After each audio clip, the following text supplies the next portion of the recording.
welcome in. It is a Wednesday evening, and it is time to talk some sports. I'm your host, Stevie B, Steve Brennan, and we truly appreciate you joining the show. Tonight, we have Mr. BC and I running the show tonight, and we have a very special guest that we're going to have a fun collaboration with. We're going to welcome to the show the Sports Chasers podcast, which is going to be a hell of an interesting time for all of us.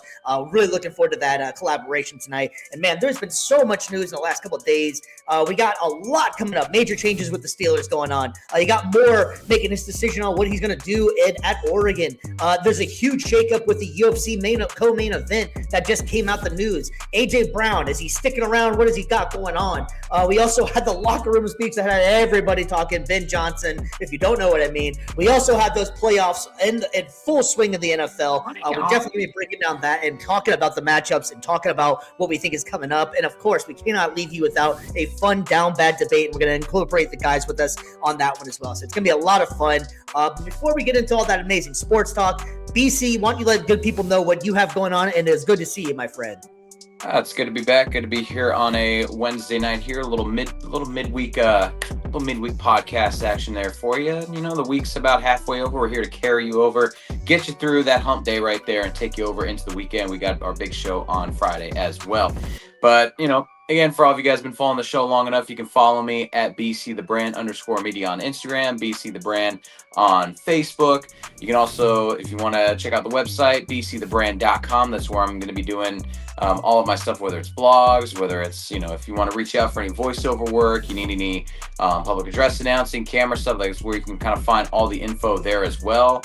LinkedIn, like you kind of name it, I'm doing it. And then also too, exciting news for the missus as well. She just started her own podcast as well, so it's kind of really exciting to kind of keep it have the family doing their own thing with the podcast. It is worth and purpose, a lot of encouragement for, you know, a lot of the fellas here on Sports Talk kind of have some lady friends and everything. You know, they need some encouragement, some words of wisdom. You know, my wife is trying to bring that, kind of being a blessing to that community as well. So you can catch her over at Worth and Purpose on Apple Podcasts.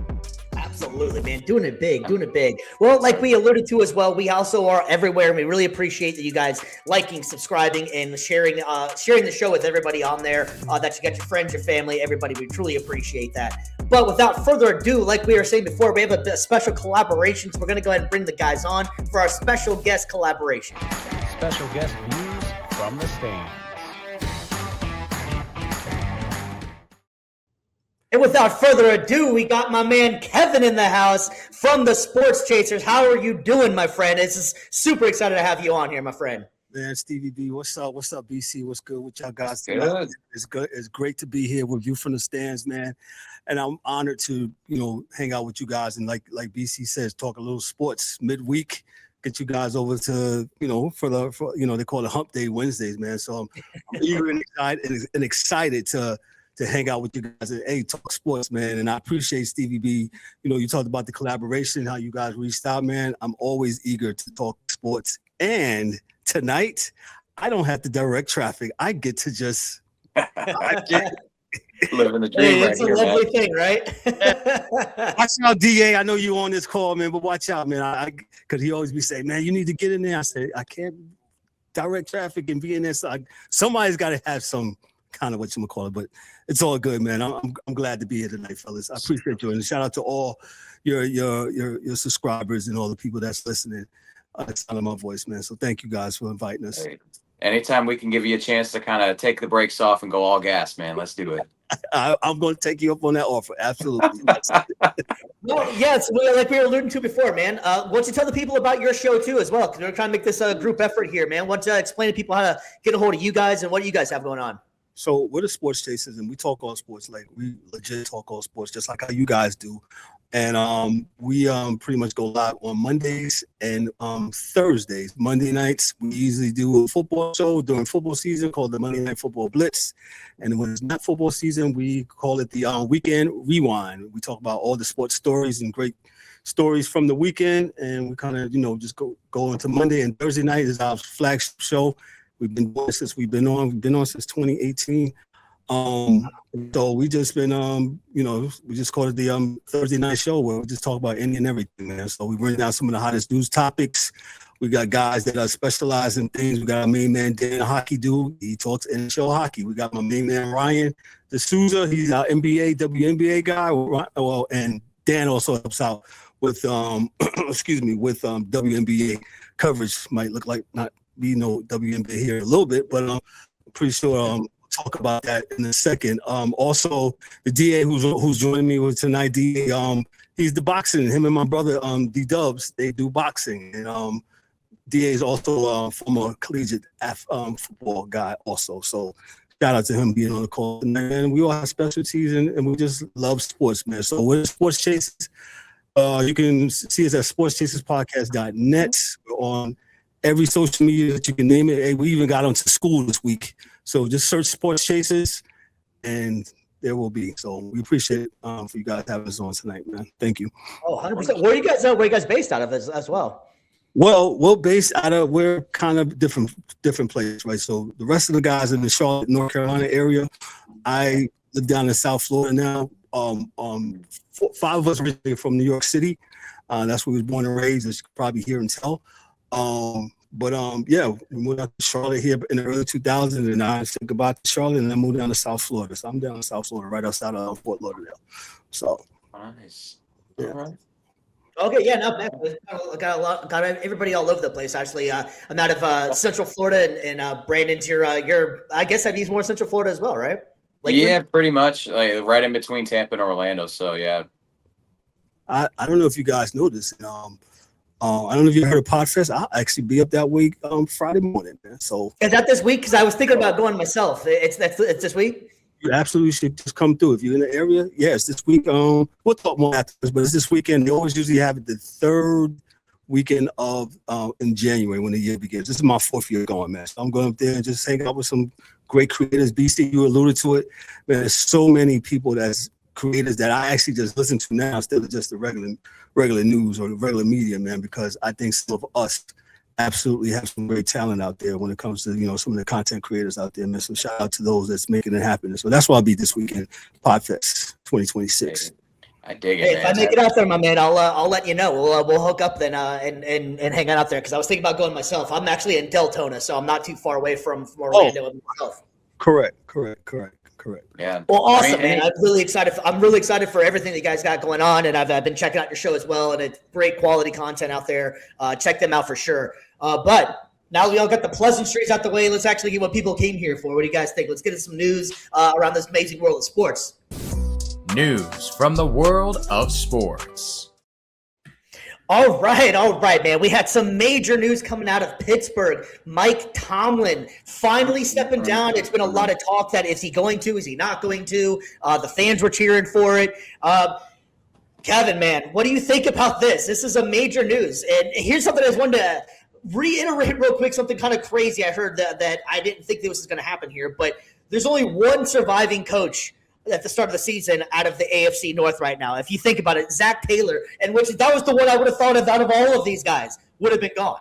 Who should have been? Yeah, I mean, I think they underachieved. I mean, I know Burrows was hurt this year, but Mike Tomlin, I think this was one of those things. I was actually talking to somebody just a few minutes ago about this, my barber actually, and I just think this was just time to just both of them part ways. Whether the Steelers nudged them and say, "Man, Mikey T, hey, it might be this time." It almost reminds you of when I can't think of my man's name. The Kansas City Chiefs coach. Andy Reid. When Andy Reid, he separated. Right? He had been to 3 or 4 NFC Conference championships, and then what happens? He can't get over the hump.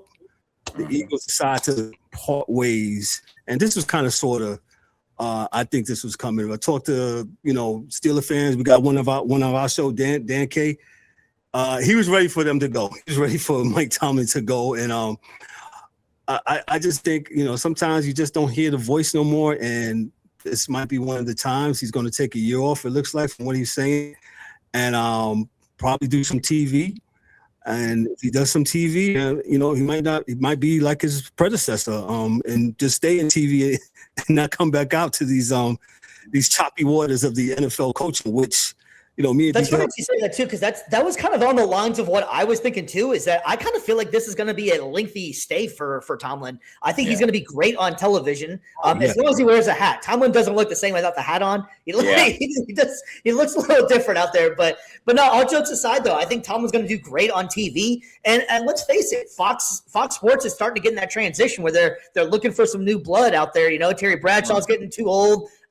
Still entertaining as hell. Jimmy Johnson's already went down. Who better to pass it on from one Steeler to another? Have maybe Mike Tomlin come on there. But no, I totally agree. I think that it's going to be. He's already admitted that it's going to be a year, but I think he's going to really take advantage of this, the TV side of it. And I don't know if he's going to be coming back for a little while, to be honest with you. I think that Mike Tomlin is, let's face it, I think we can all agree. I'm going Hall of Fame coach here, that stat gets thrown around so many times of the never having a losing season. But that still is pretty damn impressive. 19 seasons and never have a losing season. I know Steelers fans are tired of hearing that one, but that's a pretty damn good stat. Say it again, BC.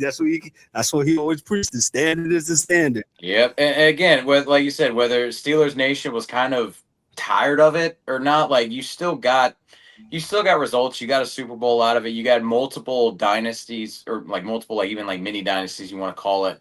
Whether it was that first run back in the early 2000s, whether it was the Killer Bees, and just again keeping the streak alive. It's a legacy, very successful legacy, the most wins as a coach in Steeler history.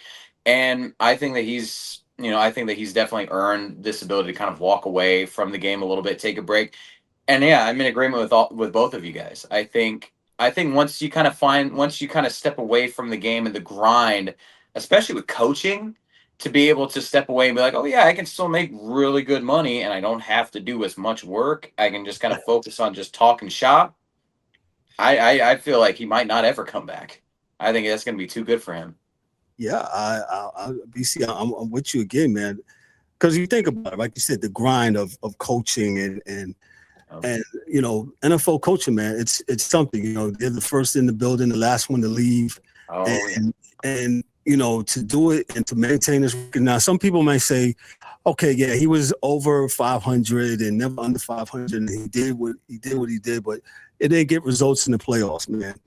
But you must realize and understand, when you don't finish last or when you don't suck, that's what you don't get. You don't get upper draft picks. You don't get really good draft picks. You're always in the middle, and he's always making it happen with what he got.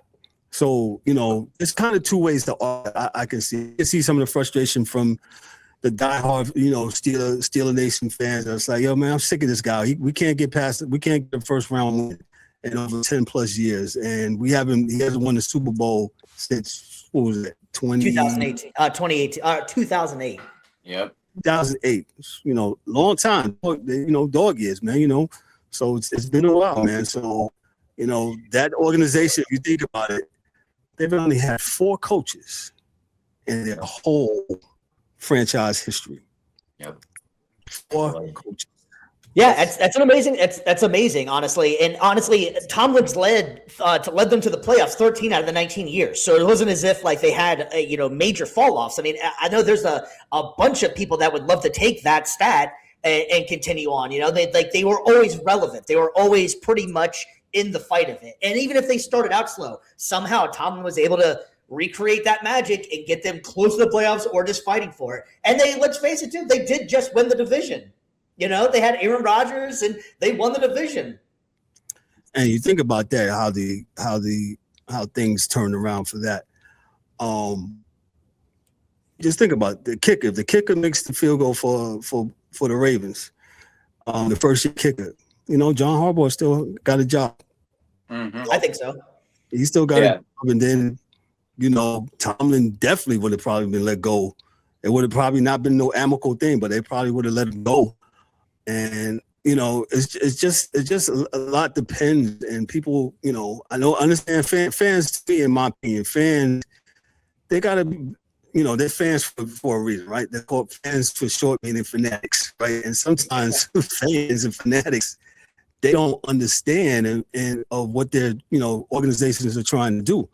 And sometimes organizations don't give their fans realistic objectives on how they want to go. So it's give and take for both. And I think with Mike Tomlin, he'll go to he'll out there for a year or whatever. And we'll see if he calibrates and wants to come back again next year, man. So, I mean, Rob, thanks for checking in, Rob. Yeah, so that was came in yesterday. He announced that he was coming in there, stepping down. So, man, interesting stuff there too. And how wild would it be though? I mean, just something I was thinking of, just having fun with it or something. But what if Harbaugh took over over the Steelers' job? Oh my gosh! There's no way that happens. I got one of my guys on the show called Mike Mills. He's a Ravens fan. Him and Dan go at it each time they talk about it, man. And we have our own little chat group, and one of the guys put in there and said, "Hey, what if I just switch coaches?" Yeah, exactly. It was like, it'll never happen. It'll never happen. Dude, something interesting too I did read as well is that the Steelers are going to hold on to, I guess, his contract as well, so that if on the off chance that he does happen to stick around or decide he wants to come back or something, he's going to be able to do that. They just can be able to trade him maybe. Yeah, and I mean, it is nice for them to kind of leave the door open for him like they did. I think that's a pretty classy move. Pittsburgh's, they for a team that's an organization that is all about grit, grind, toughness, tenacity, they also do find a way to keep it classy. And I'm glad that they were able to take care of Tomlin on the way out. But, again, it's one of those things, 20 plus years grinding it out versus just, hey, I can just talk sports on TV for a couple hours and I make pretty similar money. I'm hoping that he goes that route. I think that, he's put in his time. He's done his hours helping that organization out. I think it's now time for him to just kind of kick back and just enjoy himself a little bit. He's earned it. Yeah, no, I agree as well. So it's going to be just a wild thing. Do you guys have any thoughts on what direction the Steelers are going to go in going forward with this? Because they've pretty much always been defense. Is it time for them maybe to switch it around or is it like an overhaul for Pittsburgh? I mean, I know they don't like to fire coaches and get rid of people there, but is this maybe the time that they finally start to do that? What do you think, Kevin? I think they have a standard how they do things, and they will probably go defensive coach again. And who they pick, I don't know. I can't tell you right now, but I think they still will go with somebody defensive minded, and then they'll get somebody who can manage the offense, so to speak. And that's what I'm thinking. So. It's the Steeler way, man. I definitely agree. Yep. We just want to check in real quick as well. We wanted to invite DA into the show as well. You out there, DA? Yeah, I'm here. Can you hear me? All right. Perfect. We can hear you now. Man. So we're going to go ahead and so we got you on just on audio, correct? Yes, sir. All right. Sounds good. We'll make that work. Hey, so you're just joining in here as well. What's your thoughts on Steelers here? I could hear you guys, and I kind of agree. I think you guys kind of nailed all the points. I think that it was a classy move by him, by him and the organization. To let him step down. I think he may take a little time off and come back and do something. I don't think he'll do anything from a football perspective. Yeah, coaching outside of the Steelers. He may come back as a GM or one of those assistants or consultants. But I don't think he'll go coach another team. He's a young man. He's younger than me. He's 53 years of age. So, but he's been doing this for a freaking long time. Mm-hmm. And coaching is not easy. It's a very hard occupation. And he just was in a great city with a great fan base. I think he'll be part of finding the new coach. And I heard someone say that, Fox has a lot of openings and they're doing a lot of things. That would be great. That's what I was thinking. I think he would dig it, but I don't think he would do anything with Terry Bradshaw there because Terry used to rip him apart back in the days for no reason at all. He called him a cheerleader. It's going to make great TV, though. Yeah, I don't think Tomlin would want, fight with an old man on TV. But I do believe that there are opportunities, lots of them. Even if he's not on every week, his commentary would help because I think he was the players' coach and the players respected him. And I think him stepping down, I'm not sure what it means for the Steelers. I think they're going to hire the same type of coach, a defensive-minded guy. And, because it's been since I was a baby. It's, 4 yards in a cloud of dust in Pittsburgh. So that's kind of what they do. And they've always been known for having a great defense. I think maybe 2 years they had a great offense. Yeah, it sounds like they're going to be interviewing possibly Brian Flores might be coming in, which I think that would be an interesting. He strikes me as a Pittsburgh Steelers head coach. He strikes me as one of those guys. He has like the grit and the grind, the toughness to him. I can see that one happening. I don't know. I'm interested to see. I feel like a lot of the Steelers fans out there, they're kind of looking for something offensively. So I don't know. I think it's interesting to see because a lot more of this go around with all the head coachings. DCs are starting to make a comeback. Defense is starting to kind of make a comeback. It was offense, and now they're kind of realizing that with all this offense, you got to find someone that can stop them. So I can see maybe in sticking with defense as well. Yes, sir. I just think that offense. I'm sorry, BC. In football, offense, in my opinion, is really it comes natural to teams, right? Because that's what you do most of when you're a kid playing in the sandlot. It's run and catch, and Now the defensive guys are always at a disadvantage. So I think the reason why it wins with a defensive coordinator being the head coach and getting an offensive coordinator, a good OC works because the head coach is not going to bother the OC. He's going to let you do whatever it is you want. So you can be as good as you want. He'll let you draft the way you want to draft. Just know that if there's a chance to get a great defensive player, we're getting him first. And then you can get the offensive guy. But if you look at the Steelers when they were good, even with Roethlisberger, they didn't have like they were a defensive team. Yep. The offensive guys that were there saved the bus who came over from the Rams, but he was a number one pick. They didn't have any other number one picks like Pouncey, that was it. So they, I think they'll be fine. Actually, I don't think that they're that far away. As Kevin said,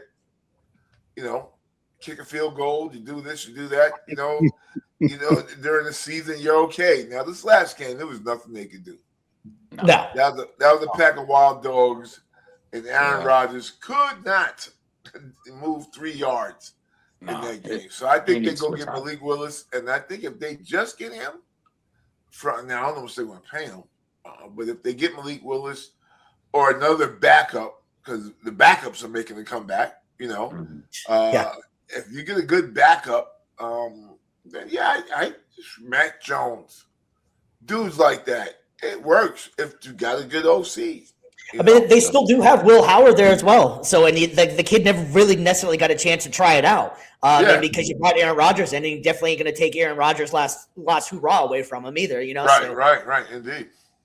Yeah, and I mean, right now where they're picking though too in the draft, it's not really quarterbacks that you can really find at this point this year. So if you do decide to roll with Will Howell, you go with the backup, give him a chance. I mean, at the very least, it's a low expense, high reward, low risk type option. And if it doesn't work this year, then you play yourself into a top 5 overall pick, and then that where the quarterback class next year should still be, I think, still really good going into it because then Manning is there, right? You have the next Manning's in the draft. So. Yep. Well, speaking of next year's quarterbacks, there was another big move that came out today. It was Moore. He's sticking around and going back to college, and he's going to stick around and play another year at Oregon this year. After just off that loss they had recently to Indiana. Man, I just heard it. I did not even realize it. The kid is only 20 years old.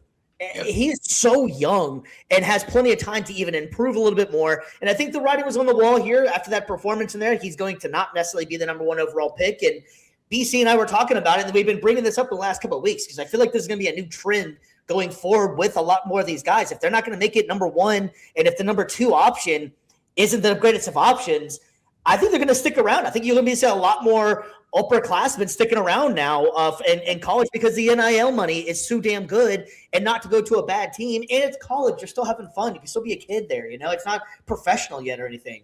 Get those double degrees. Agreed. Yeah, Stevie B, I was going to say, you said you hit all the points, and you said the bad teams, and you got the Raiders and the Jets, and Jets. Growing up in New York, thank God I picked the team that wears red, white, and blue, even though they're awful right now. Hopefully we'll get out here in a little bit. But the Jets keep being the Jets, and I don't know. And the Raiders, they have went from what they were before as a class organization to playing in the desert, and nobody really caring about them playing except for the opposing team's fans coming into the stadium and pretty much rooting them on, man. His performance this past week, man, he looked shell shocked there for a little bit. And I believe it when he said he wants to learn, because like you said, Stevie B, he's young. So these guys could get a chance to just stay there a little bit long, learn a little bit longer, and people are getting it now. If you expect it to be the savior of a team that's awful. And, they have a losing culture. They have a losing mindset. And all those things are a recipe for disasters. And, you're going to get different coordinators and different coaches, man. So maybe that is a good thing. Well, not maybe. I think that's a really good thing for him to stay. And like you said, the money is good, so these upperclassmen, they get to stay to make some more money too. So it's not like they're hurting for anything. Yeah, I mean, you risk obviously of injury. An injury can happen anytime, but I think that what the amount of money, especially QBs, are making, you're still going to be all right even if it doesn't happen later on. You'll still be doing okay for yourself. I think he's $3-4 million in a year, somewhere around there. I think he needed more starts because he only had 15, and we got this old Parcells thing that you need 31. Yeah, there's 25. Yeah, it's 31, 25 or something like that. Yeah. So he has 15 starts. So he needs some more starts. Oregon not helping because their schedule is really not that strong. Like they may have 2 hard games a year. So he has to really take every game like it's a super practice. Like things that you don't do well, you got to do them well in that game and grade yourself and keep getting better at those things, because they're not going to have a bunch of competition in the Big Ten, as far as their schedule is concerned. And that's kind of, a big part of why there's some other NCAA things I love to talk about, but strength of schedule is important, not just for your ranking, but for your NFL career. Yeah. So if you don't play good teams, you're not going to. So when he got in this last game, right, against Indiana with the lights on him, dude was throwing the ball to the other team. It was dropping out. He couldn't catch a snap. Like it was like, wow, dude. Who have you guys played, right? So to put you in the state that when you got here in this game against Indiana, you really look like you didn't belong. And that's what you never want to do, is look like the JV. Yeah. And they look like the JV. Yeah, and Steve was kind of alluding to it earlier with his age. She's only 20 years old. That's the other thing. Like, it's crazy to think that we're looking at kids now coming out of college at age 20 and thinking like, oh, yeah, they're going to the draft. There's still like some jumps that can be made physically from like 20 to 21, even if you decide to stay longer to 22. Because again, a lot of these guys, again, we're not just talking about quarterbacks that are staying longer. You're looking at offensive linemen, defensive linemen, every single player now. We're seeing a lot more guys coming in the league that are starting to get more into their, early 20s or like almost mid 20s borderline, just because NIL money is really good. So, he could go to the draft this year and come into the league, and he's 20. Guess what? There's some guy that just gets drafted that's going to be 24 years old. That's a big gap, especially Indiana's team. I'm sorry, Indiana's team average age is 24. Yeah.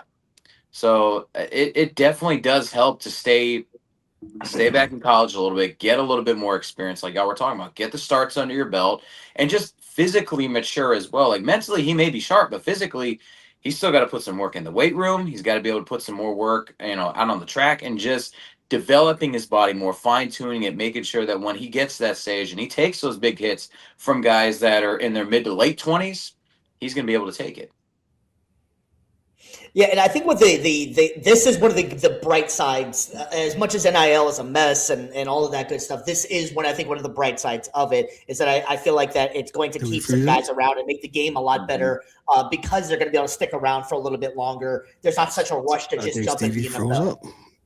Yeah, I agree with you. I agree. It's not.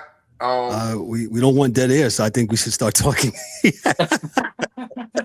Yeah, I think it's a situation where you got those. So I guess he's he'll edit this stuff out though. But we got him live. Okay, yeah. So I'm thinking, like, to you guys, this point, between think of yourselves, 20 to 24. That's 3 years of lifting, running, and learning. I had a guy that big time. Well, he was a trainer for NFL teams and NBA teams, and then he was the guy that actually started the NASCAR thing with like college athletes doing the pit crew stuff. And we talked one day, and we were talking about calcification. Right. So the reason why NFL guys can do what they do is because their bodies have been calcified to the hits. But they can take the hits. And you can see evidently that bro couldn't take the hits against Indiana because he didn't want to get hit. Nope. He was like, he dropped the ball. Right? Yep. And it's not that he's probably been lifting since he was 15. Just do it numerically. He's been lifting since he was 15. It's wild. It's wild how much the body matures over time and everything like that. I just kind of random. You're talking about the body structure from your certain age to where you are now. I just was over the weekend going through my closets and getting rid of stuff. I was in the military, and when I was 19, I was in the military, and I tried to put on my uniform. Now that I'm 40 now, and I tried to put it on when I was my 19-year-old out there, I couldn't get it past like my elbow, man. Like I weighed like 110, 115 pounds. Like it's crazy how much you just grow into an adult, So you're completely right. I mean, you have to grow over time. Mm-hmm. Yeah, so there's a whole bunch of stuff going on here too, man. So it's going to be interesting to see what Moore does. And we're going to move over to some other major breaking news that just happened today. Kyla Harrison is out of the big UFC event that's coming up, and she has an apparent neck injury, which really, really stinks because I was looking forward to this fight in particular as one of the most important women's fights in all time. And unfortunately, she's going to be out, which I'm sure UFC is going to be all right with it because they're going to be able to hype this up and make them the actual main event with themselves beyond being a co-main event. So the rumor is that they were talking about either moving one of the prelim fights up or making just the I believe it's the third fight down, which was, I believe, Song Yadong, and I can't remember who he was fighting or something. So they have plenty of room to make this still an extremely important, awesome pay-per-view with Paramount coming out here. Kevin, are you guys a big UFC guys? Or so I'm not going to hold you on this one. I know a little bit about UFC. I call it expert and I have them come on and talk about it. But the only thing I can tell you about this, when Dana White, when our guy just come on there, Dana White was touting this, as you just said, as this is like would be the best women's UFC fight ever in his opinion, man. And it's a shame that that injury has happened to her, and hopefully she can bounce back and they can get this thing done again, man. But DA, he can probably give you a little bit more on Dana White. Might not the fight itself, but Dana White. I like Dana. He's going to be my hero in a year or two. When he gets with Turkey and they kind of pull something together on the boxing side, which I think will probably be his biggest challenge, but I think his resume says he can do that. But as far as Harrison and then this fight, a neck injury it's almost like when you hear somebody say they hurt their back. You know, it's like Yeah. you don't know how long that's going to take to get back, but it was going to be a hell of a fight for sure. You know, it was going to. But you know, I don't like seeing women bloody, but that's what it was going to be.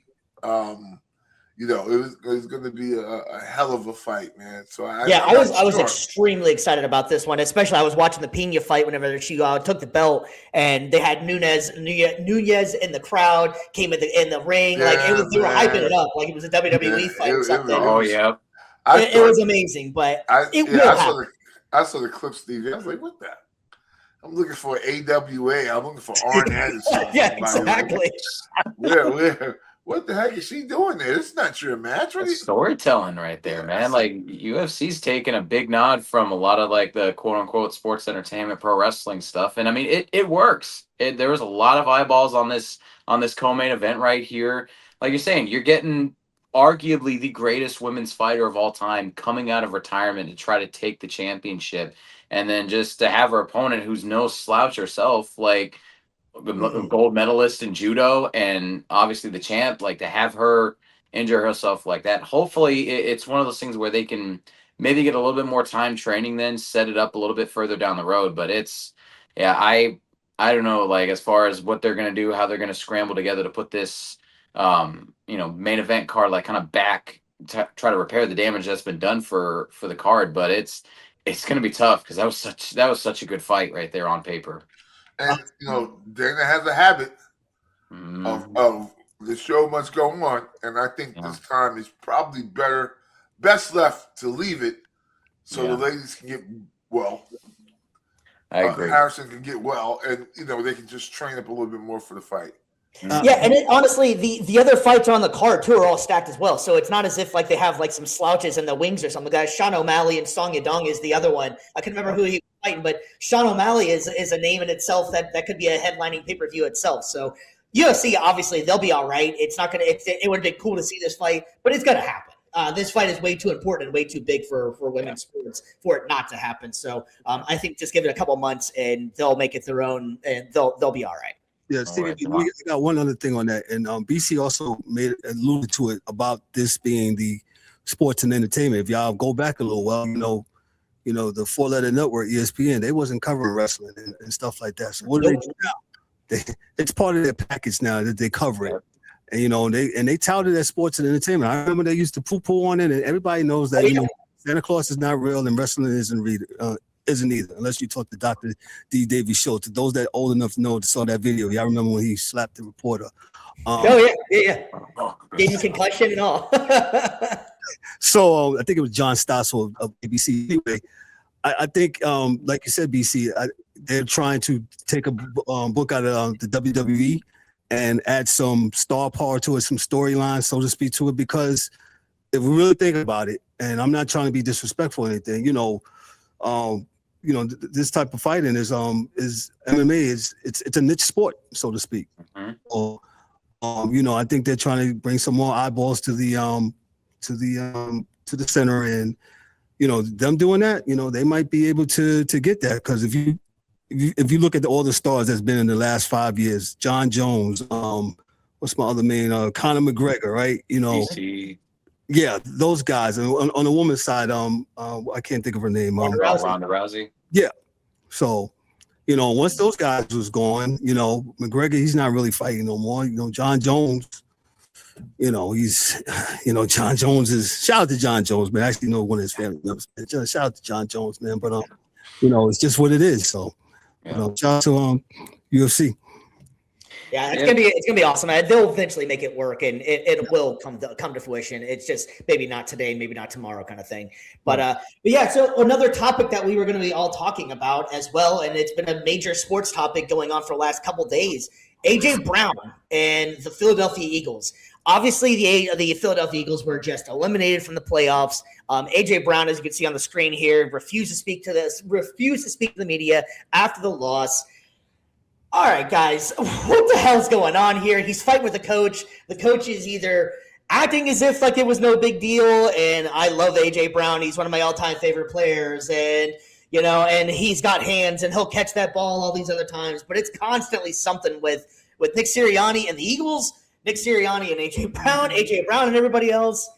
Kevin, man, you start us off with this one, man. What the hell is going on with AJ Brown and the Eagles? Are they going to keep him? Is he going to get out? What the hell is they going to do? We chimed in on this. Well, I shouldn't even chime. We talked about this Monday night, and AJ Brown's got to catch the ball. That's just the end period of the story of it. He's got to catch the ball. I heard one of the guys from ESPN saying that, and me and DA was talking about it. I think it was a big swagoo. He was saying that, that fourth down play with the game on the line, they go to Goddard instead of Brown. I said, and DA made a good point. He said, hey, bro, he hasn't caught the ball all game. So why would he? And God has been killing it, man. And, you can't be saying you're the best of the best and you don't deliver. They pay you a lot of money to catch that ball, man. And, he didn't do a good job of it on Sunday when it really mattered against a beat-up Niners team. DA's a Niners fan. And, they came out there with crutches and all types of stuff, and they was able to beat them. And that doesn't – and OC, he has taken a lot of Kevin – I can't remember his last name, but Petula, right.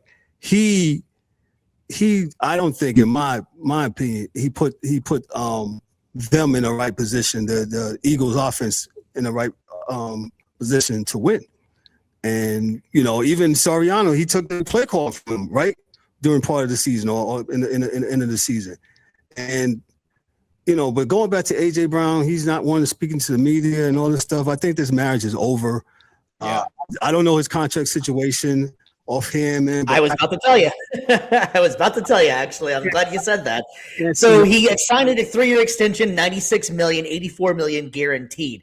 The wild thing is that they would be hit with a $72 million dead cap money if they released him before June 1st. Now, if they traded him before June 1st, it would leave them with $43.45 million in dead cap money in 2026. So they have a lot to figure out. And Howie Roseman's one hell of a GM and can make some things happen or whatever. BC, buddy, what would you do in this situation? I mean, I think probably the smart thing to do is just to trade him so you don't get hit with the major cap hit. And obviously, it's one of those things where you want to trade so you can get the most bang for your buck back. I don't know if they do, just because it's out there. The relationship between them is just so bad.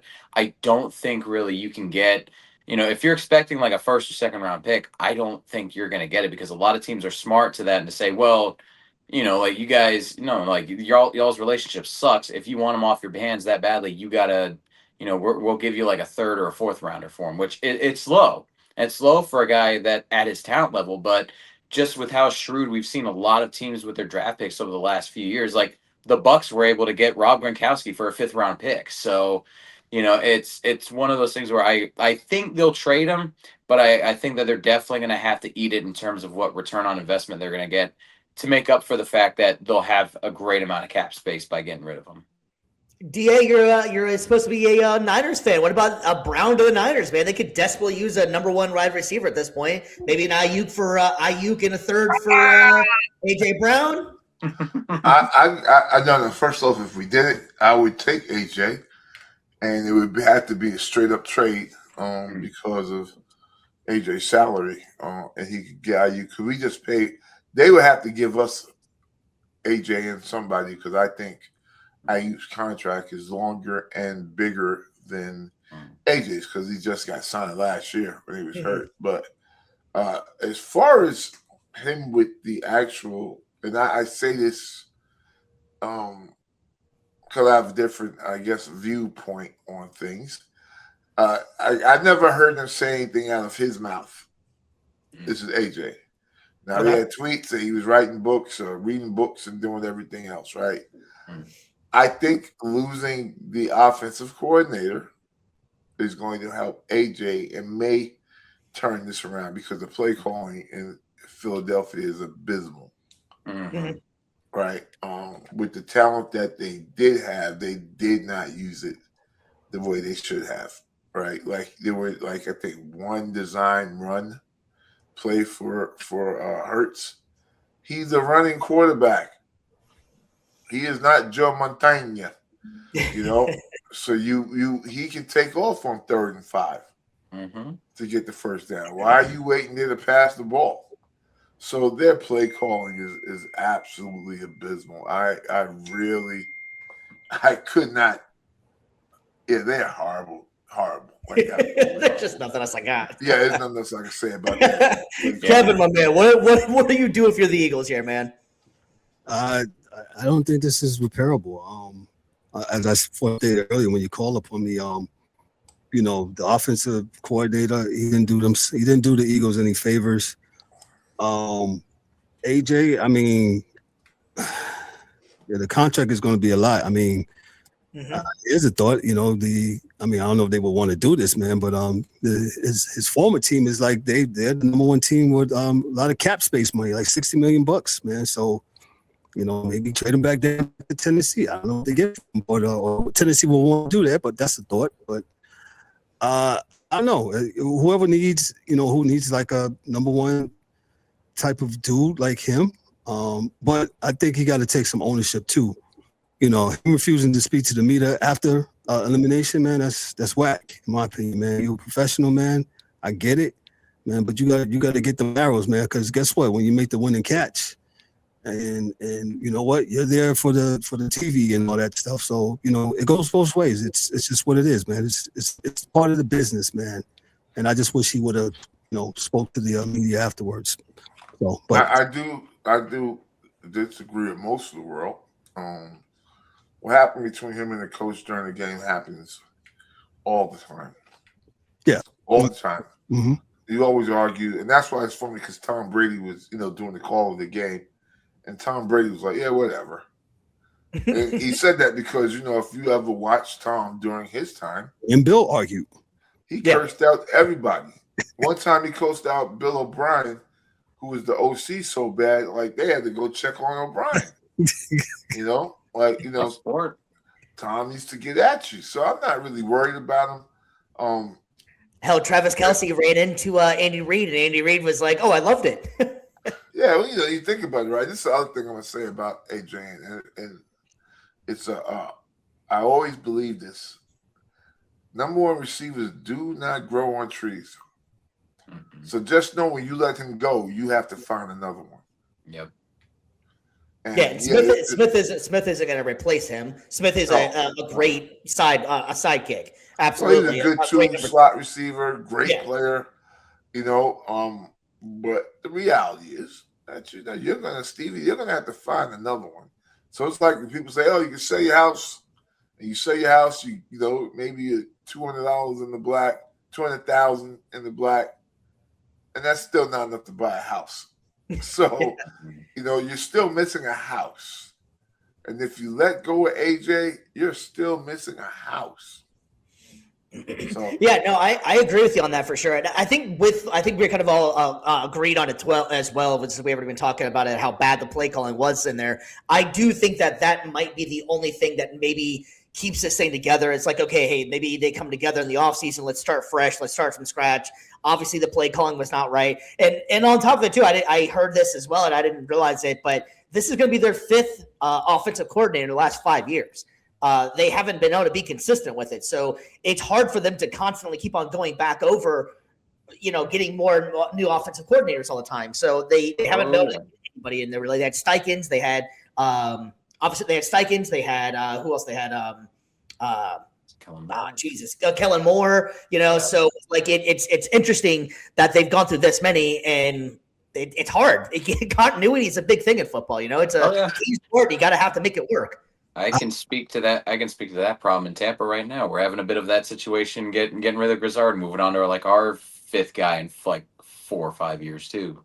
And people don't really understand football. I played only at high school level, man, but it's like almost ballet, so to speak. There's a lot of coordination, so to speak, and you got to have all these moving parts together on the field. In harmony and synchronization, and you keep on changing the person who's calling the plays, that's gonna amount to something. In my opinion, we say it on our show all the time. I mean, what do you want some of the guys to do? And we sometimes we'll run it down, but like, hey, just like how you did, Stevie. Hey, man, this organization has had 5. I didn't realize how much they had. 5 OCs in the last 5 years. Yeah. It's a wonder how they overcame and won the Super Bowl the year before last. So last year. So kudos to them, man. But there comes a point, man, where you got to have some continuity, where you have to have some staying power and be like, either we're going to stick with this or we're not. Or you guys may need to vet people better. Or I think Kellen Moore, he went on to do other things. Am I correct? So yeah, he's the head coach of the Saints. Yeah, right. Sorry, he was the head coach of the Saints, and so if your guy's great or good, he's going to move on to better pastures, man. But that's just my opinion on that. No, I agree with that. I mean, it's something that we saw again, being a Bucs fan, like seeing with Liam Cohen, turn that offense around, brought it back to like the Brady era numbers where they're like top 5 in every statistical category, and now he's coaching in Jacksonville and he's doing really big things with them. And as a quarterback too, to have to run through that many offensive coordinators, learning all those different schemes, all those different things, it's so draining on you. And I'm surprised guys like Baker, guys like Jalen are still staying with those teams, because it's like, oh my guys, can I get some stability back here? Like I can't, you guys are expecting MVP level performances out of these guys every year, but then you're throwing like 40 different schemes at them too. And it's like, eventually they're going to get kind of tired of it and look maybe elsewhere for some stability too. Maybe go with that OC to a new place. So you gotta factor that in too. That's wild too. If you think about it, man, think about Jalen Hurts in that situation. If they've gone through 5 different, and just since he's been in the pretty much been in the NFL, he's transferred from Oklahoma, transferred from Alabama. Like, dude has pretty much had a new offensive coordinator damn near every year of his playing career since he's been in college. If you think about it, that's wild too. That's what makes him great. Yeah. Well, speaking of a OC that's making being a head coach, man, if you didn't hear about this one, this was absolutely insane and awesome. First off, that was an awesome game, the Bears and Packers. That's what football is all about, that rivalry. And I'm so glad that was able to play out the way it was. With that, should have been Monday night. Should have been Monday night. What's that? I said it should have been the Monday night game. Oh, absolutely, should have. Absolutely shouldn't have. But the big thing that Ben Johnson, besides getting the win, was this little segment that right here. Man,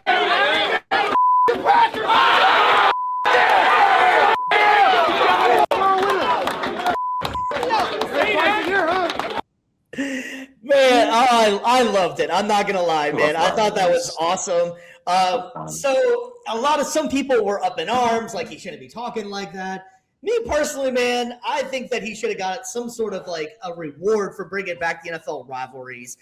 Give that man a bonus or something like that. And on top of it, too, there comes a point in time that if you guys want all this access to what NFL is all about and stuff, once those doors are closed and you got those cameras in there, it's fair game.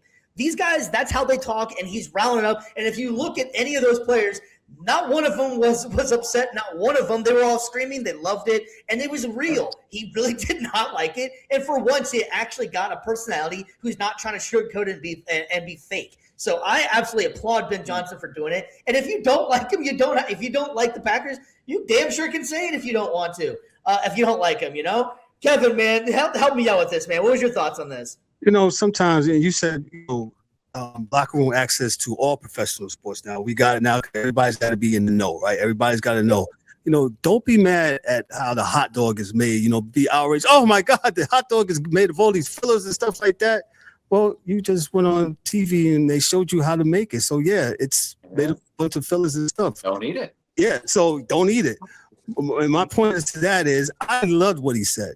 I loved it. You know what I'm saying? Because he's been coaching in the NFC North here, you know what I'm saying, when he was with the Lions and stuff. So he understands the history. He understands the rivalry. And my thing is, man, bring back rivalries again. Bring back people actually wanting to knock people's head off, figuratively, of course. But where you just want competition, man, and I think it's great when you see your team naturally don't like one another. You might help them up or you might just leave them on the ground, right? And they really felt this thing afterwards, man. They've been warring back and forth. If you think about it, and I heard this the other day, they faced each other 3 times within the last 30 some odd days before that matchup.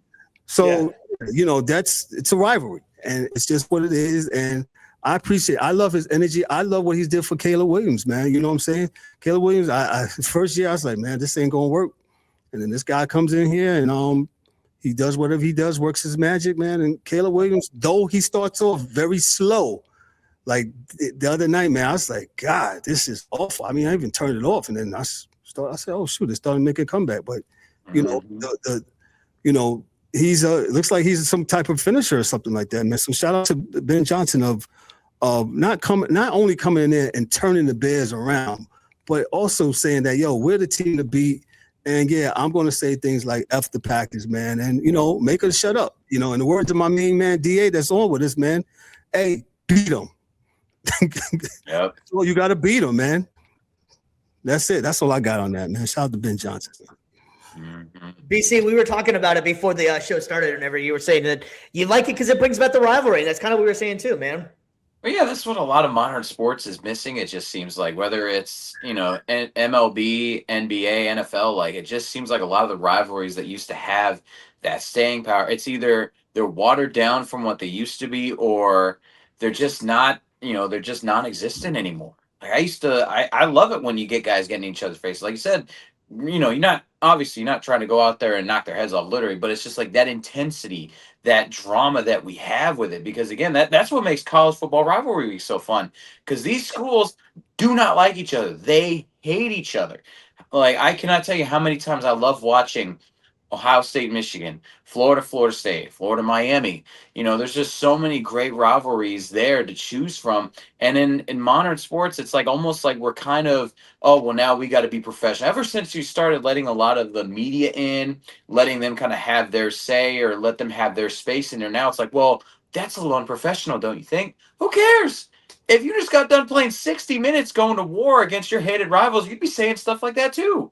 It's like, just let them do their thing. And as far as him catching flack from people, like, yeah, of course the media is going to try to sanitize it out the wazoo. But from what I've been seeing about it, him and ownership, they're on the same page. They don't like the Packers, and they're like, you know what?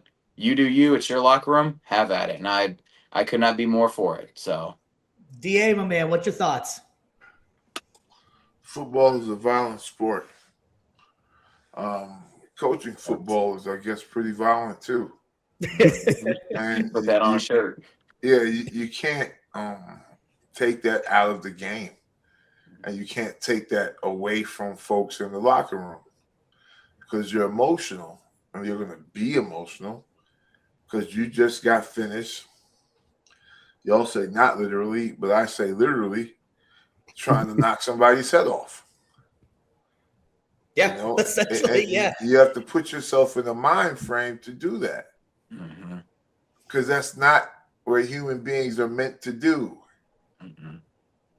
No, I totally agree, and it's interesting the difference in like the pro and the college. I think BC, you're completely right on. I was trying to explain to a friend of mine that doesn't watch college football at all, and he was like, "Why do people get into this as much? It's like, isn't it sloppy and all that stuff?" And I was like, "Honestly, man, it's the rivalries. It's the it can mean so much more in college whenever that you got that, like you said, Michigan, Ohio State, Florida State. There's the list goes on. Texas, Oklahoma. There's just so many good ones, and it doesn't really happen. It doesn't really translate to the NFL as much. Obviously, you have Bears, Packers. That NFC North seems like they keep the rivalry pretty strong.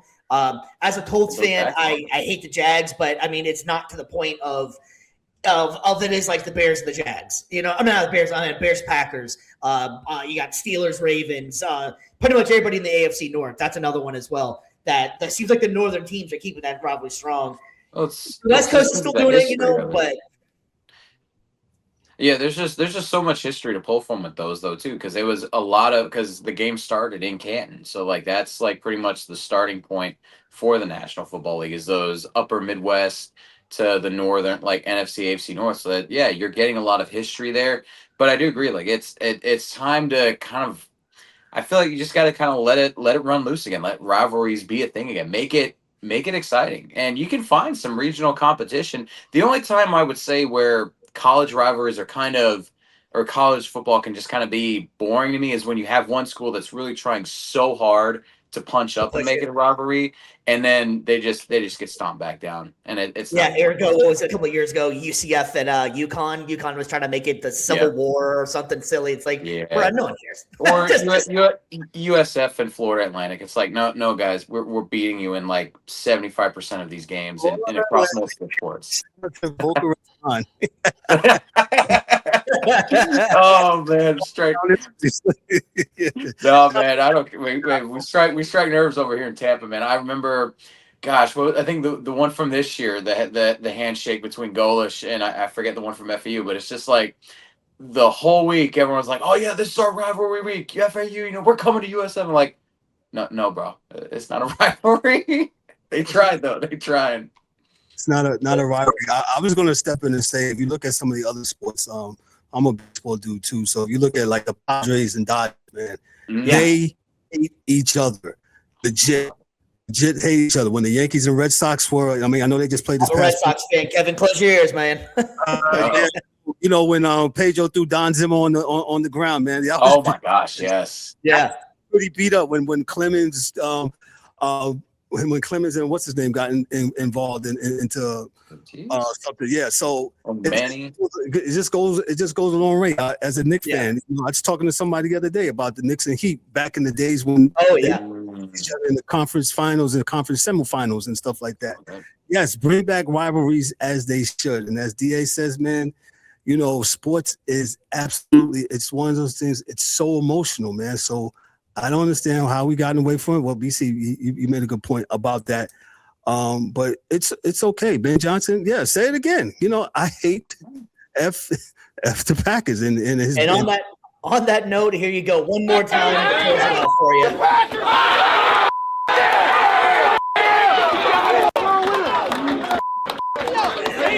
Oh man, that is so good. I can't lie, man. That is just too damn good to gotta run through a wall right now. Like, let's go. Oh boy. All right. Well, speaking of those Packers and what we have going on now, it's time to jump into those divisional weekend. And man, this is going to be some exciting games here. We got the Broncos, and we got the Bills, we got the 49ers and Seahawks. Could be starting that Bears-Packers rivalry right there. Third time they're playing here in a short amount of time. You get the you get the Patriots and the Texans, the Bears and the Rams. Let's go ahead and start up top on the left-hand side up here. We got the Broncos and the Buffalo Bills. Kevin, man, how are you feeling about this game? This is going to be very interesting. I was high on the Broncos pretty much all season. That was my closet secret Super Bowl pick. I didn't put any money down on it, but that's what I was picking. But I'm kind of rooting for the Bills in this one, man. What's your thoughts on this? I'm kind of rocking with the Broncos, man. The Broncos, I like Bo Nix. I've liked him since he came into the league. I like what Sean Payton has done over there. Josh Allen, I'll just go back to this. Josh Allen, this is his time, right? His nemesis is out the playoffs, right? Patrick Mahomes and Lamar Jackson, those guys are no longer here. So, no excuses for him, my opinion. They got it done down, against, Jacksonville down in Duval County. But I'm looking at this game. I'm thinking the Broncos are going to win this game. If I was to put a score on it, I would say Broncos 24, Bills 21. That's so funny that you said that, because that was my exact words last week. This has to be Josh Allen's time. The exact same thing you said as well. So I'm so glad you're on the podcast with us, because great minds think alike, my man. DC, buddy, what's your thoughts on this? I mean, I picked Jacksonville to beat Buffalo just for the reason that they hadn't won a road playoff game in years, and I mean, I'll take the L on that one since we were doing the segment last week on that, but. No, I honestly, I'm going to lean more optimist on this one. Again, this seems to be Josh Allen's year. This seems to be the year of breaking curses. So I'm going to give the Bills the surprise upset in this one, just because when it comes to playoff experience and quarterback play, I got to give it to Josh Allen. I feel like he's going to find a way to upset the 1 seed and one of the best defenses in the league. And I feel like Bo Nix, he's going to do something late in the game that's, a lot like Trevor Lawrence. I think he's going to commit late game turnover or turnover on downs or something. I think that'll be what costs them, but they'll grind out a win for Buffalo. DA, man, what's your thoughts? Broncos defense travels, and they don't have to travel this week, but defense travels, and Josh got beat up last week, man. Yeah, this one's going to be tough, man, because I agree. I think that Josh Allen is, you can, like they always say, you put the Superman cape on and he can do so many things. Except this Broncos defense is just on another level, man. They're pretty damn good. I'm pulling for the Buffalo Bills just because it would be great to see them finally get over that hump that they've been trying to get over to for so many years. And yeah, exactly. And I like Josh Allen a lot. I think he's an amazing player. I just think it's gonna be really difficult for him to go on the road to Denver. Playing in Denver is a whole other story. It's going to be difficult. I'm going to take the Broncos in this one, but I'm pulling for the Buffalo Bills. All right, so then we got another game up there, man. On Saturday, we have the San Francisco 49ers and the Seattle Seahawks, man. And the Seahawks, man, what a year it's been for them. They went from, a couple of years ago being kind of laughing stock to now in the last couple of years we're playing one of the best defenses, and now they're getting the offense going with JSN.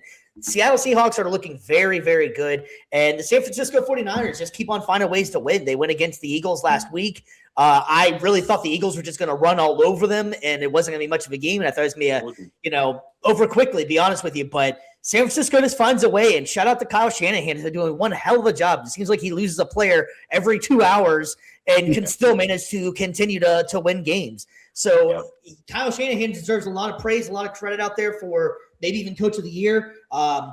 Kevin, help me out with this, buddy. How are you going to break this one down? This is a very, very interesting game. Bitter rivals. Bitter rivals. NFC West. The Seahawks, though, we talked about it on our show, I think the other day, how, they got the no-name defense for real.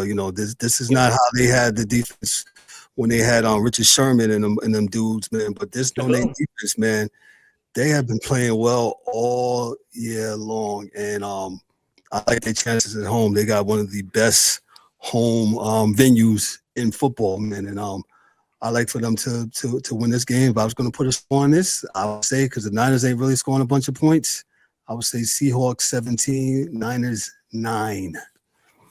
Ooh, defense. All right, BC. No, I'm gonna agree on this one as well. I do like Seattle's consistency more than I do like Denver's. I think that they're just a more balanced team, and I like the quarterback play better from Sam Darnold than I have with Bo Nix. So that's why I feel pretty confident in having them going over San Fran in this case.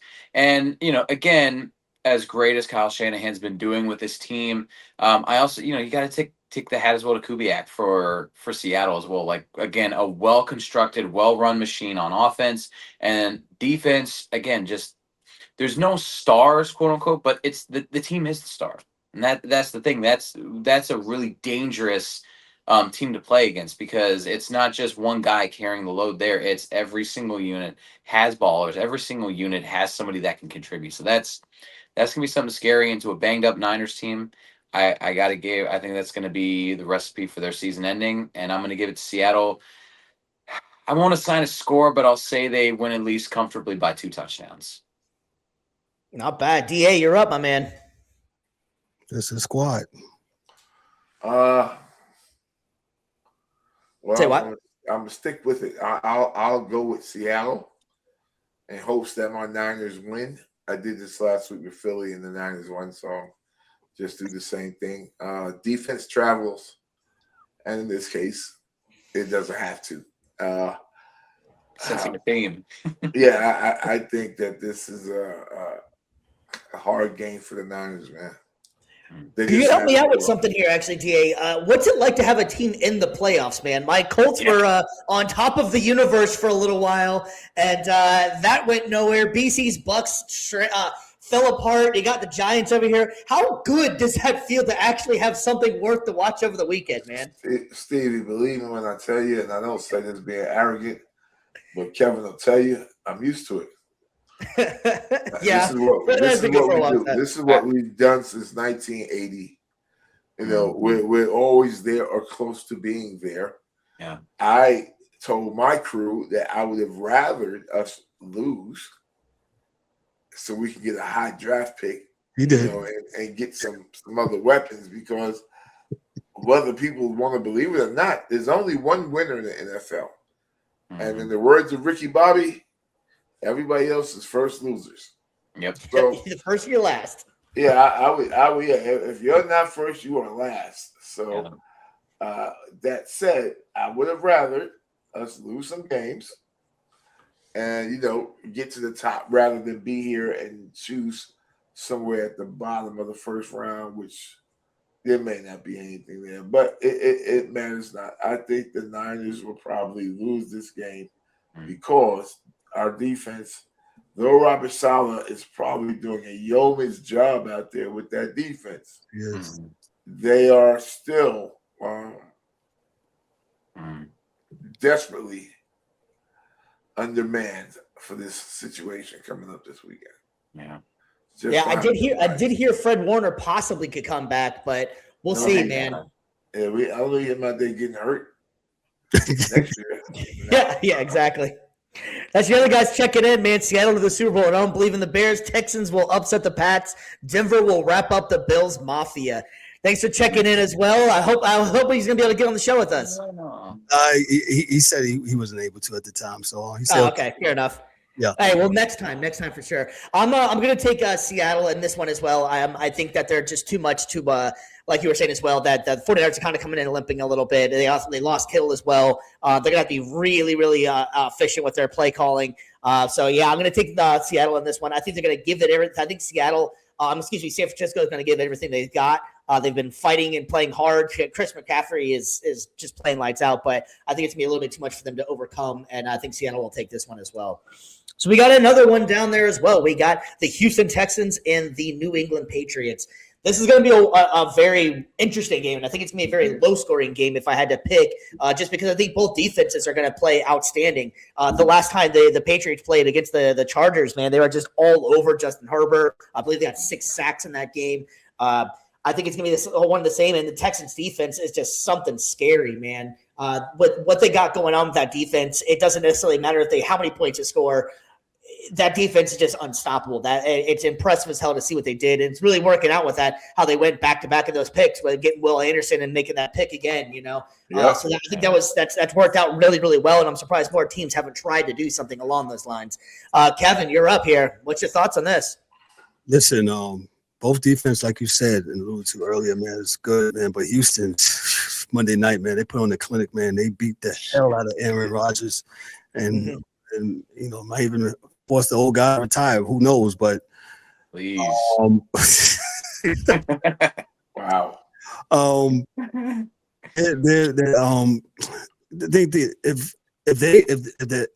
gonna call them the Astros, if the Texans, if they play this defense like how they did the other night, I mean, I like New England, but I think some things New England needs to clean up offensively. I see the Texans win this game, but Stroud can't be throwing the ball to the other team. He looked awful the other night, man. He was very fortunate that the Texans defense came to play. If not, he would have been tagged with that loss too, because you can't be throwing the ball to the other team. You can't be giving the ball up, man. You got to secure the ball, especially in the postseason, man. If I was to get this score, and shout out to Drake May and shout out to Mike Vrabel for what wonderful job he has done in New England, and it's turning around. It's like New England 2.0 again. They're starting some new legacy and new things, and that's good for them. They got their quarterback Drake May, and but I'm thinking it might be over. I actually picked Pittsburgh to beat Houston the other night. And, I did too. But I'm wrong sometimes. It's okay. But if I was to pick a score, and I'm picking scores all night, I would say the Texans 17, Pats 14. Texans win it late with a field goal. Yeah, I think with the Mike Vrabel effect, I think it's honestly just having an adult in the room. I think that he comes in, commands respect, and the players are responding to it because they know what kind of player he was and what he stands for. And I think the players like it. I think they like the hard coaching. I think they like the fact of he knows what he's talking about. And he's been there, done that, and he's not fake. Yep, 100%. Yeah, I think for my decision, I'm gonna flip the inverse from Kevin's. I'm actually gonna go Patriots by 3, late field goal there. They're gonna bring back again. My whole thing with them this year has been like the evil empire's back, and so what better way for them in the playoffs to move on to the next round then another clutch field goal, and a game managing type situation. So I'm gonna again. This will be a close one, but I think Stroud will make a late game mistake, and that's gonna set up a Patriots field goal to put him ahead. Okay. DA, who you taking?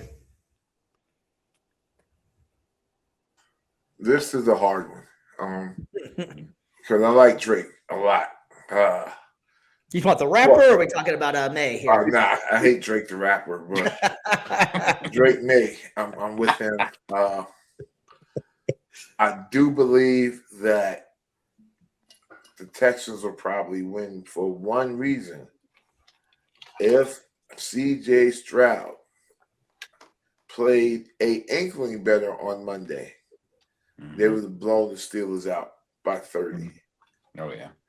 So with that being said, and if Nico Collins goes through concussion protocol, and is allowed to play this weekend, I think that they're going to beat the Patriots. But their thing is all about not health to everyone because they have a good team, but health to one or two guys in particular, and better play out of their quarterback. So I'll go with the Texans. I'm probably wrong. So if you're betting money, go with the other side. But I'm going with the Texans. Yeah, it's hard. It's a really hard choice here. I think I'm going to take the Patriots in this game just because I think their offense is going to just click a little bit more. But that defense in Texans is pretty scary. But I just feel like they're going to find a way to be able to a low scoring game. I don't think this game, breaks probably the 20-point barrier at all. But I'm going to go with the Patriots and getting this one done against the Texans. It's going to be a toss-up, to be honest with you.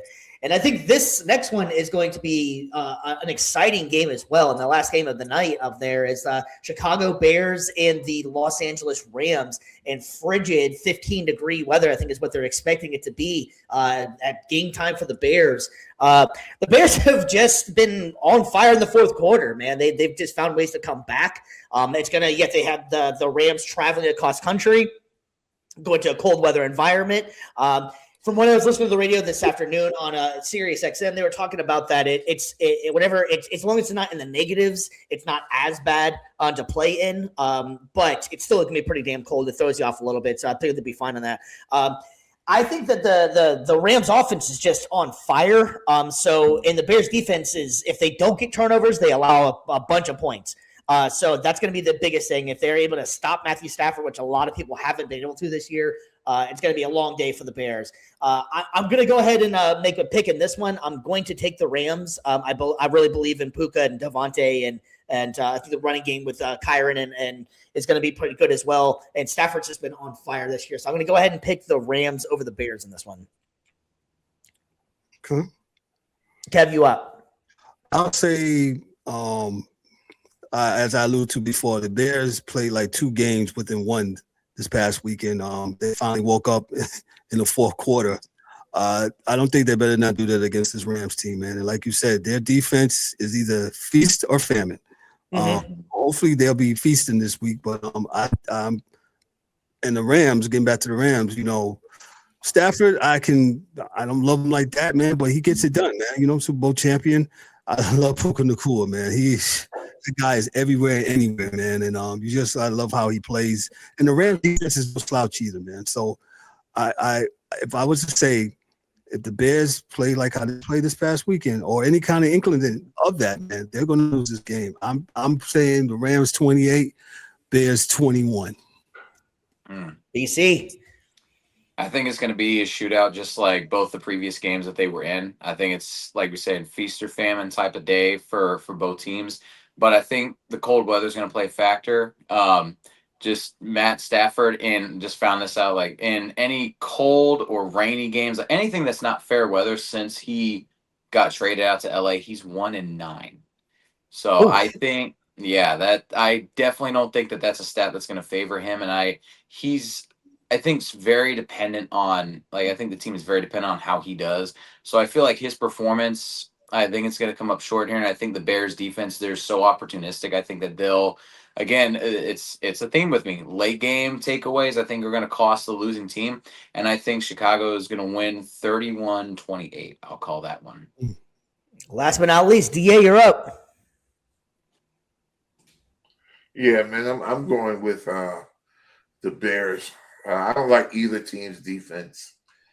I do like Stafford. I do like his offense, but I'm just going to go with the cold weather effect. And Ben Johnson is becoming a very good coach right in front of our eyes. So I could be wrong, and I probably am, but I'll go with the Bears. The Bears.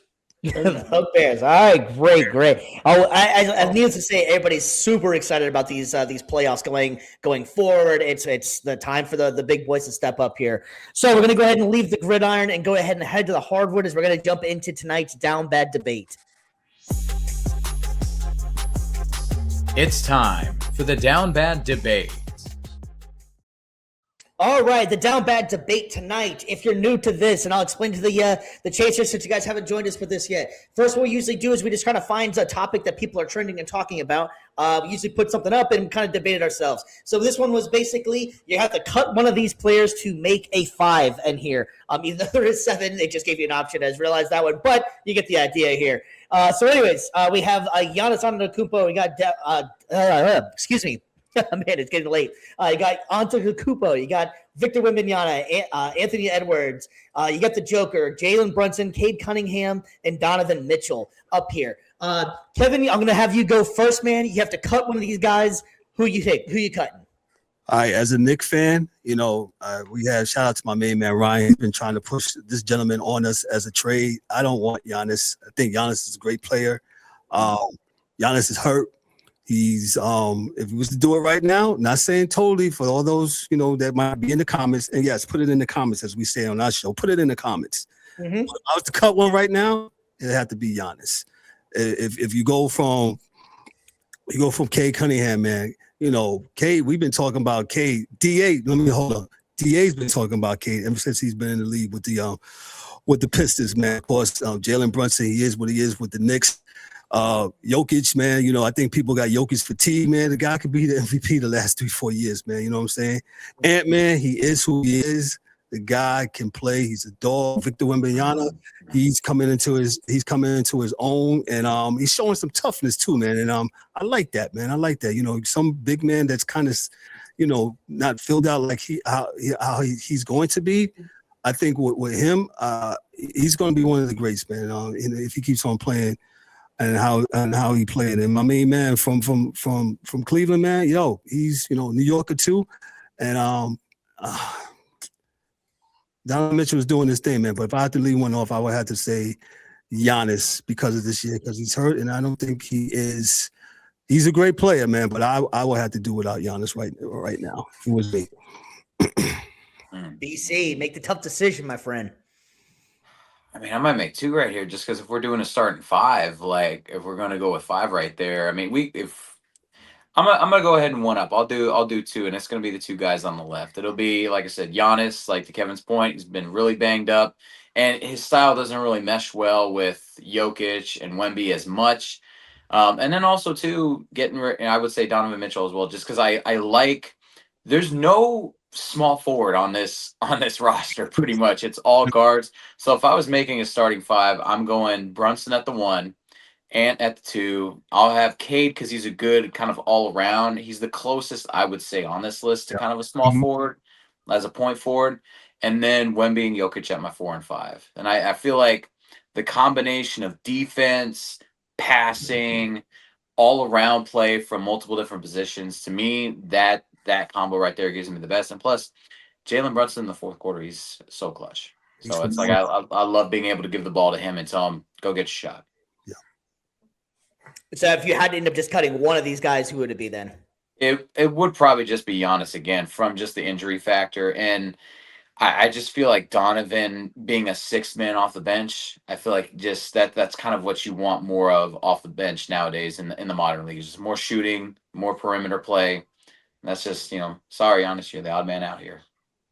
DA, who are you taking off this list, my friend? No, it's the same thing.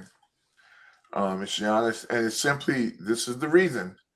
What Giannis does, I can get from both Jokic and Wemby, I get the shot blocking, I get the basket making, I get the rebounding. So if I got Jokic at the 4 and Wemby at the 5, I don't need Giannis.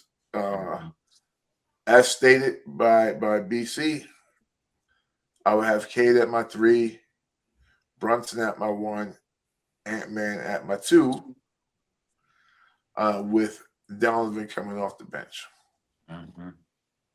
So, yeah. All right. Yes, I guess I got to make a decision here, too. And just to break the monotony up a little bit, I would probably go Donovan Mitchell. Is going to get cut. And only reason, and honestly, surprisingly enough, because I'm always like the Ant-Man hater on the show here. I think Ant-Man thinks that he's better than he is, but that's just me personally. But anyways, I think I would go with I would probably would cut Donovan Mitchell. I feel like you could get enough scoring out of Brunson if you needed to, and even Cade as well. Victor's going to be able to get some points as well. So I think that's one of his strong suits in there. Mitchell is an amazing offensive player. Defense is all right, but his main prowess is some scoring really in there. So I think I would cut him in there, and I would like to have the defense if I keeping Giannis on the team. So it's a tough decision. Don't get me wrong in here, but I think I'm going to go ahead and cut Donovan Mitchell off the list on here. Okay. All right, fellas. Well, very much for joining us on the Down Bad debate. We're going to go ahead and end this one out for the night on this, guys. We're closing out on a good note here, man. I really appreciate you guys coming on, the Sports Chasers. Kevin, why don't you let the people know one more time if they're just tuning in on where to find you guys and what you guys have coming up. Check us out. We actually go live on Mondays and Thursday nights. We'll be live tomorrow at 7 p.m. Eastern Standard Time on YouTube and Twitch. Anything that says Sports Chasers, we're on that. Rumble, Twitch, Facebook, X, any one of those platforms. Our website is sportschaserspodcast.net. Just look us up. You can find blog posts. You can find past episodes. We also do a segment not a segment, but we also have a list for interviews. We interview some past and former athletes, NFL, NBA guys that we have, man, and some some former media people, man. So check us out, man. It's the Sports Chasers, man. We're trying to do it big and talk about sports, man, because I believe sports really, really does, as it does today with us, right? It's brought us together. That's my slogan. I'll stick by it to the day I die. Sports brings people together, and win, lose, or draw. We could always use that. We could always use that at any time, DA, you got anything you want to pass along to anybody? Hey, to everyone, have a great night. Thank you, fellas, for letting us on. I had a blast. It's all good, man. Let's just keep watching sports and keep chasing. All right? Absolutely, man. We appreciate you guys coming on as well, man. It's been a lot of fun. BC, you got anything else before we sign off? Just appreciate Sports Chasers coming on again. It's been really nice to be able to collaborate with a lot of different channels, different individuals like yourselves, and just being able to add different voices to the conversation. That's what it's all about. We may not agree on maybe everything, although we did a lot of agreeing tonight, which was interesting, especially with the Down Bad debate. Not as heated as it usually is, but it's just good to be able to hear from just a wide range of voices. And again, we're all coming together. This is something we love. So, we both, we all appreciate it. We appreciate you guys coming on, and definitely looking forward to any collabs in the future for sure. And, for anybody out there, again, you didn't see it at the beginning, you can follow my stuff at BCTheBrand_media on social media. And you can also follow my wife's podcast. She's doing encouraging and empowering women at Worth and Purpose on Apple Podcasts. So. Better not mess that one up. I know, I got to. She's in the other room. Better not mess that one up. Yeah, I want to give a quick shout out to especially how we got to hook up with the Sports Chasers as well. I got to give a shout out to Podmatch. They've been a great company for us, a great asset for us. They've been helping us out, get interviews, collaboration. So they've been really a good If you're ever interested in doing any kind of podcast work or anything like that, I would highly recommend reaching out to them. Fantastic people, always answer any kind of emails, any kind of thing you need. They're great people to work with. And I also want to give a shout out to Varsity Sports Nation for having us on as well. So that's been a great experience. And please, just like we were saying before, give a like, subscribe, pass it along to anybody and all your friends and family. You don't have to know the person. Just give them a like and subscribe and tell them if you want to talk some sports. You got the sports chasers, you got views from the stands. We're going to go ahead and wrap it up for you tonight. Be safe, have a great night, and we will see you guys very, very soon. Peace. Peace.